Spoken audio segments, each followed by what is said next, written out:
அனைவருக்கும் வணக்கம். இன்றைக்கி மார்ச் 12ஆம் தேதி.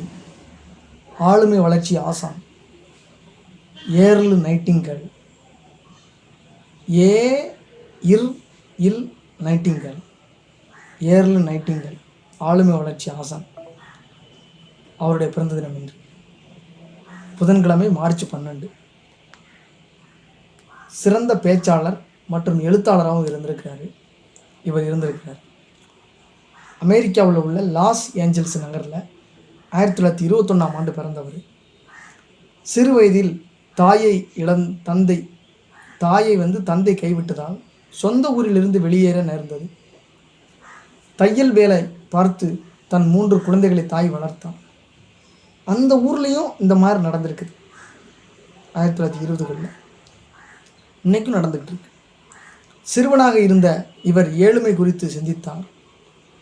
ஏன் நாம் இவ்வளவு ஏழைகளாக இருக்கிறோம், மற்றவர்கள் பணக்காரர்களாக இருக்கிறார்களே, அது எப்படி?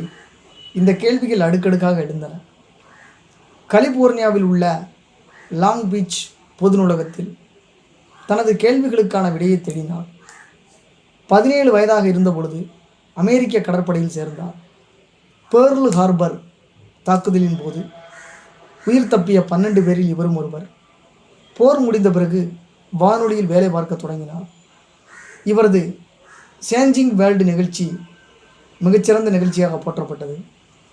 அமெரிக்காவில் மட்டுமல்லாமல் கனடா, மெக்சிகோ, ஆஸ்திரேலியா, நியூசிலாந்து உள்ளிட்ட 23 நாடுகளில் மக்கள் மிகவும் விரும்பி கேட்கும் நிகழ்ச்சியாக பிரபலமடைந்தது. நம்பிக்கை ஊட்டும் பேச்சாளராக மாறினார். தனிநபர் ஆளுமை திறன் வளர்ச்சிக்கு வழிகாட்டும் தலைசிறந்த வானொலி நிகழ்ச்சி தயாரிப்பாளராக ஏறக்குறைய 40 ஆண்டு காலம் பணியாற்றினார். 1949இல் ஹில்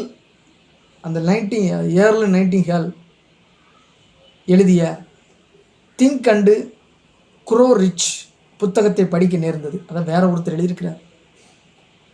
1949இல் நெப்போலியன் ஹில் எழுதிய திங்க் அண்டு குரோ ரிச் புத்தகத்தை படிக்க நேர்ந்தது. அதனால் வசீகரிக்கப்பட்ட இதுவரை எதை தேடி வந்தாரோ அதை அடைந்து விட்டதாகவே உணர்ந்தார். புதிய சாதனைக்கான களத்தை அடையாளம் கண்டார். 1956இல்